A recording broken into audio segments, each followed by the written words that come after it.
Hey guys, welcome back. We are going to continue working on the commander today. We've got our jetpacks, upper body, lower body. So today we're going to build the head, arms, put the guy together, and we're going to talk about the weapon systems and what are the ways to kind of build it so that we can get what you want on there.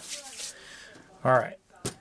That being said, last time we talked about the jetpacks and these little pieces. And these are all various support systems for this model. In Warhammer 40K, this piece has 4 hard points, is what they call it. So that means you can have a combination of weapons and support systems equaling 4. So those choices are kind of up to you.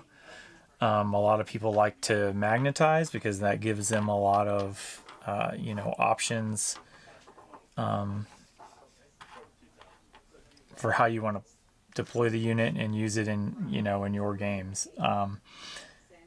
But due to that, I am not going to attach anything because I think at some point we'll either magnetize the weapons and support systems so that you can just drop them on, or you can just use the rule of cool. I mean, the big Gatling gun on this model is kind of a cool look. You can use it both on the Cold Star and the Enforcer, but typically when people use the Enforcer, they are going to use like 4 fusion cannon or fusion blasters. So that's what makes it kind of tricky in building it in a video, because I might not build it the way that you want to build it for your army. So that being said, for the purposes of this, put whatever you want on there. It's up to you and it's your model. For me, I'm just going to build it without any of the weapon systems on there, but we will talk about on the model where they can be attached, where the hard points are, and kind of what your options are. But since we already have the jetpacks built, and we've already talked about not gluing them on because of the difficulty it creates when trying to paint, ultimately you can pivot them so it looks like he's like landing, or like he's in flight. Just again, keep in mind the dry fit rule. I hate for you to glue one of your jetpacks on and realize later that it doesn't allow fitment with the lower torso. Like if you crank it all the way out like this, maybe it's going to cause problems with how the arm fits on, and then it forces you in. So I like to get my arms and upper and lower body all put together before I fit the jetpacks on, and then I typically will primer everything and paint it, and then glue them on with super glue later. So since we've talked about that, now what we'll do is we'll go ahead and start building the head. There are, I believe, a few head options on this model, maybe. As you can see, we've got, this is kind of a cowl that goes over this headpiece here. This headpiece has just like a singular lens.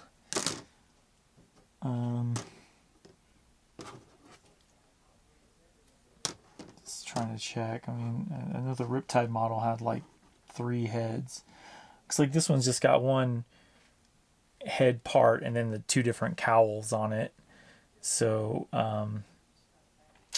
yeah, what I'm gonna do is I'm just gonna pick the cowl that looks the coolest to me and glue that on the headpiece. So here's the headpiece. Looks pretty simple. Get the round bowl that fit, or the piece that fits in the bowl there, so you can put it looking whatever direction. And then I prefer this two little fin head cowl. I think it's kind of just cooler looking. I don't know if it's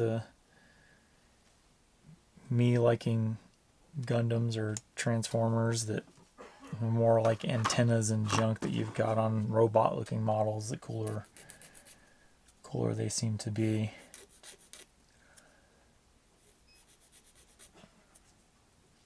Again, cleaning up my bits from when I clipped it off the sprue. And then on the side of the cowl, there's these nubs that kind of poke out on both sides, and those are actually for these they call them aerials. Let's go ahead and clip it off.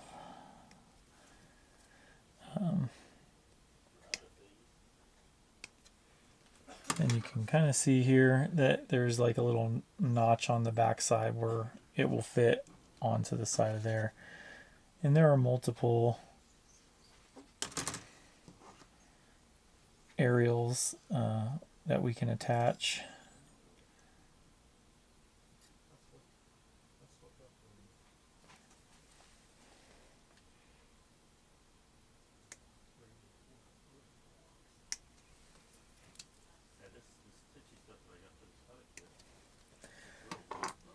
These two here, this has got the little towel symbol, so it would fit on this side. And this one would fit on this side, like so, which is kind of a cool look. But in addition to that, they've got some of this kind of lower profile, smaller ones, which are kind of cool looking as well. Look at them, more sleek. And they're just like a single.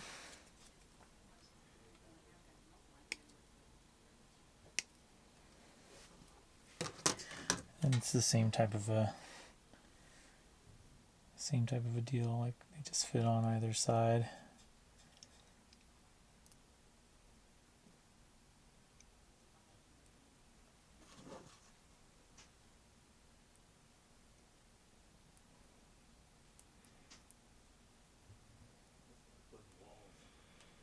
I think for this one I'm going to use these smaller, kind of more aerodynamic-y looking instead of these ones. I like these ones, I've used them before, but I'm going to skip that this time. Do a quick cleanup of his head. I got the cowls here.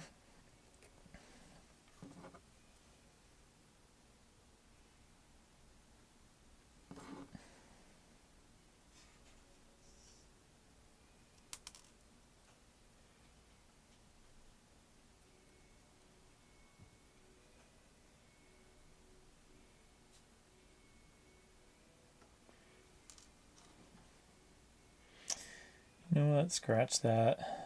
I think that this is only designed to have, these are supposed to be both on the same side, and I want to have two. I think that the two look cooler, so I'm going to actually, I am going to go with the double. So he's going to look like a maniac with all these little aerials coming off his head. I think that's cool looking. So I don't think that there's anything in any kind of rules that indicate that you have to only put so many on, or if you can or can't put 4. But again, it's your model, so do what you want to do. So I just like to drop a little bit of glue right into like where the notch is, and then just kind of hold it kind of briefly onto the cowl piece.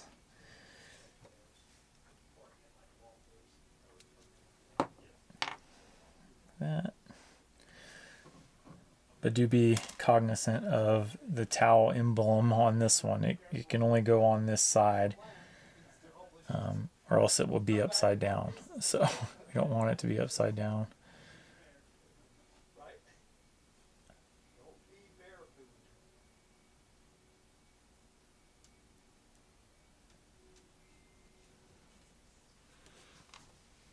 Alright, so there's the cowl done. Then all we need to do is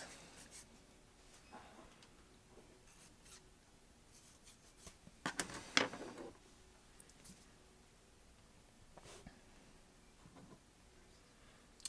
can either drop glue inside of here, or you put it right on the head. Either way is fine. This piece can only fit in here one direction. You just kind of drop it in, and you end up with, got your lenses, and then you got your cowl, and then we've got our aerials on top of the cowl. So he's pretty cool looking actually now. All right, that's this piece now. It's got his building arms. So we've got jetpacks, body, head, legs. Now let's get to those arms.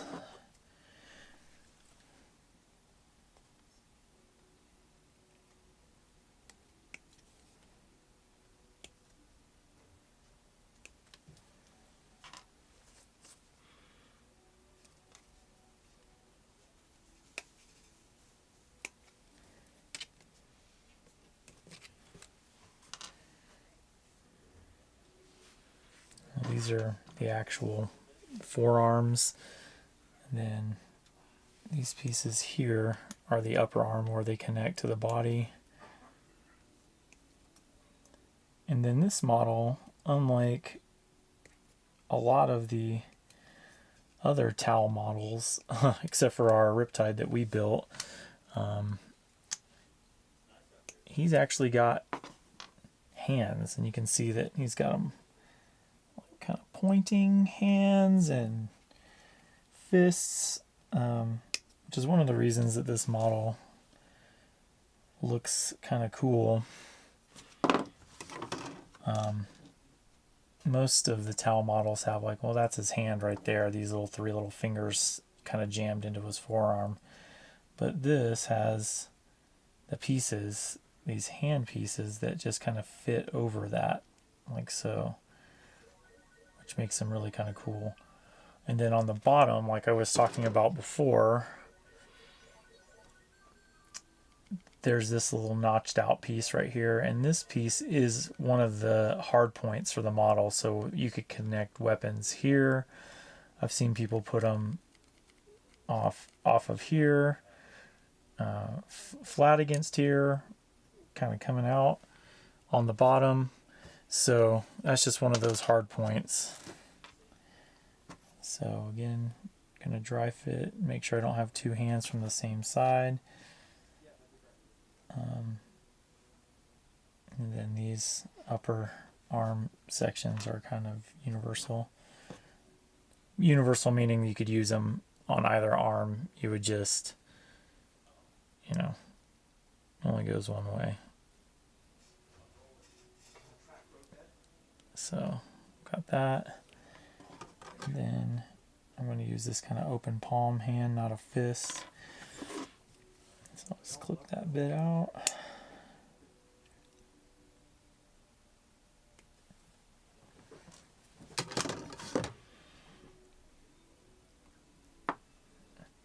And it just kind of fits on there like that. So there's the arms.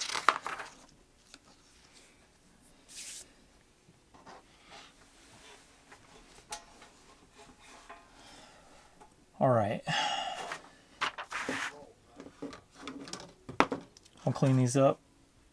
I'll glue the hands onto the forearm, but I'm not going to glue the forearm to the shoulder piece yet because I want to be able to still move it so I can pose it before I glue it down. Make sure I like the way it's looking.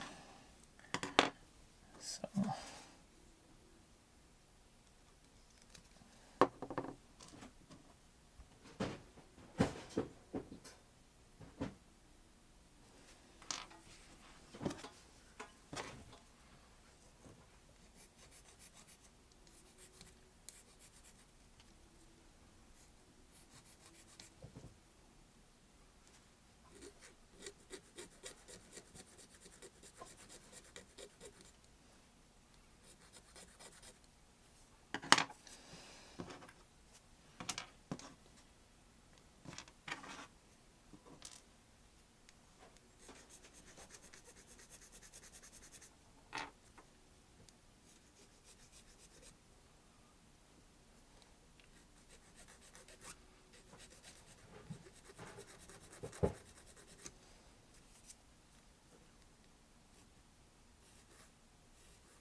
All right, let's kind of take a look and see.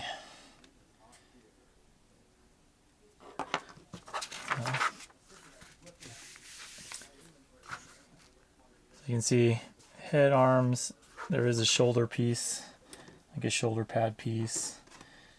I'm going to grab that. There it is over here.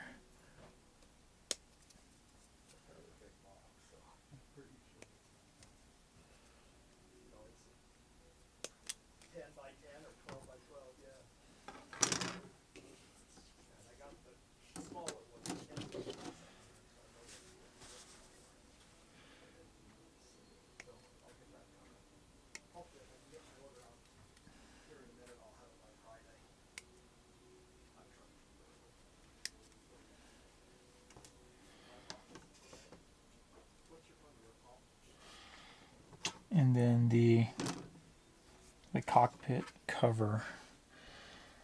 So these two pieces here are the kind of the cockpit cover pieces, and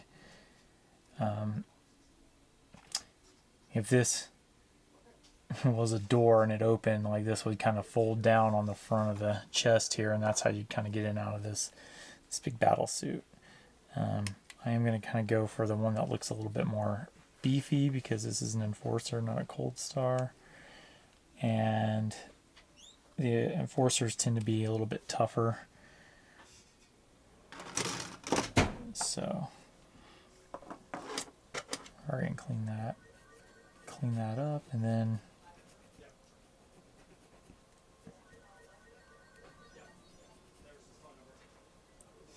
glue all of that on. We'll kind of get this model wrapped up. Alright, so this is pretty easy, self-explanatory. It's just going to fit in this slot on the front of the model. It's kind of glues on like that.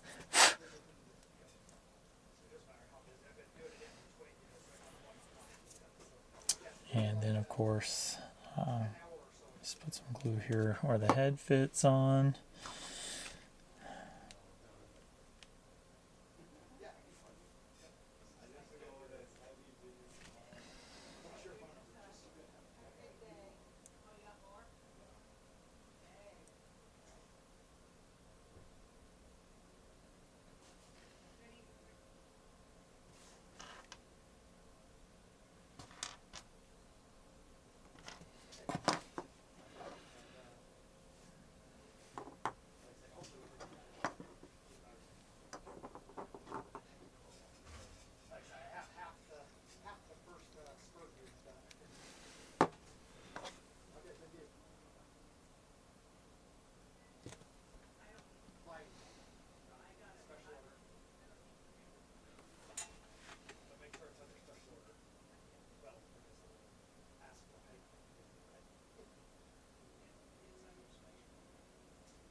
So I'm gonna, since I've got him kind of jumping, I'm gonna have him pointing at something over there, and then I'm gonna kind of have this arm thrown back a little bit. So since I know this arm is just gonna be kind of fully straight extended, I can go ahead and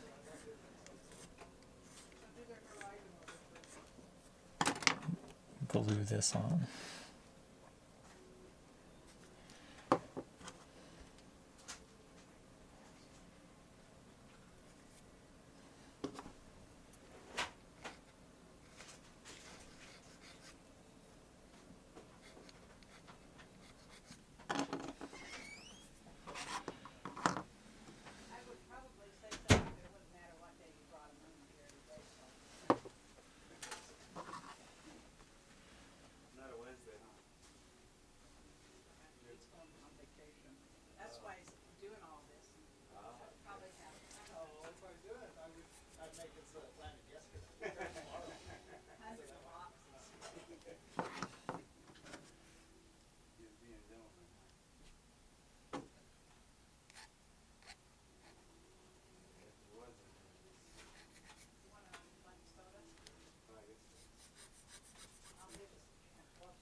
He's gonna look ultimately like this, like he's jumping up, pointing at something, directing his troops.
And this will just fit on like so. We'll glue that on in just a second.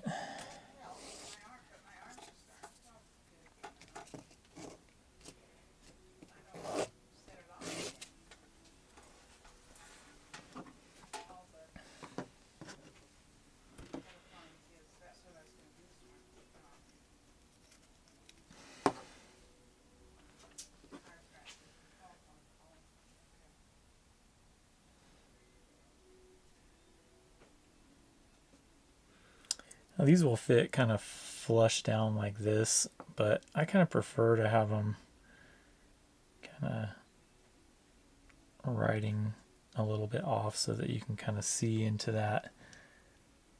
It's just a personal preference. I just think it makes the piece, that armor piece, look like it might be at least somewhat like flexible and not such a hard point.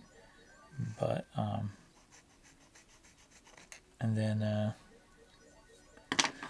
other thing that these commander models come with, they come with this little blade. It's like a sheathed knife. They call it like a little honor blade or something like that. And it's kind of fun I like to kind of stick it on the leg or someplace so that if the pilot did have to get out, then he'd have his little weapon, and then this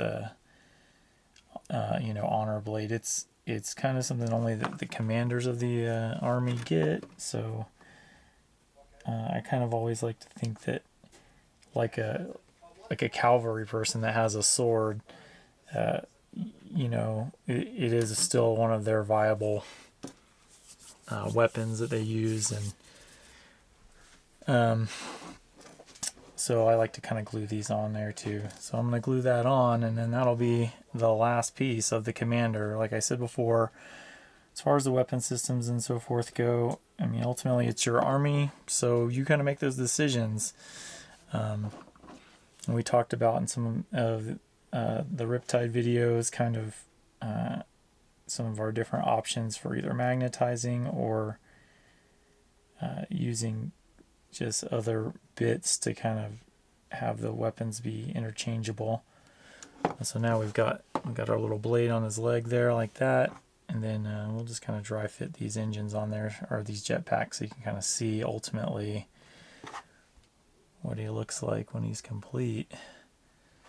He's got his little jetpacks, and he's kind of jumping up and pointing, his arm kind of thrown back. So that's it for the T'au Commander, and at least until we start painting. So thanks for watching, guys, and we'll catch you in the next video.